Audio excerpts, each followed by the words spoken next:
ગૌરી અજીતસિંહ પરમાર અને મારું નામ છે પરમાર. અમે શ્રી ઉચ્ચ કન્યા પ્રાથમિક શાળામાં ધોરણ 7 માં અભ્યાસ કરીએ છીએ. અમારા પ્રયોગનું નામ એસિડ રેન ચકાસવું.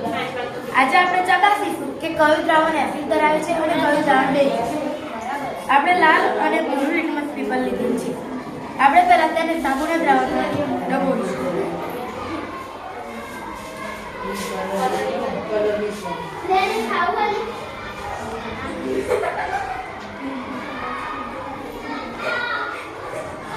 કોઈ રંગ ફેરફાર દેખાય છે.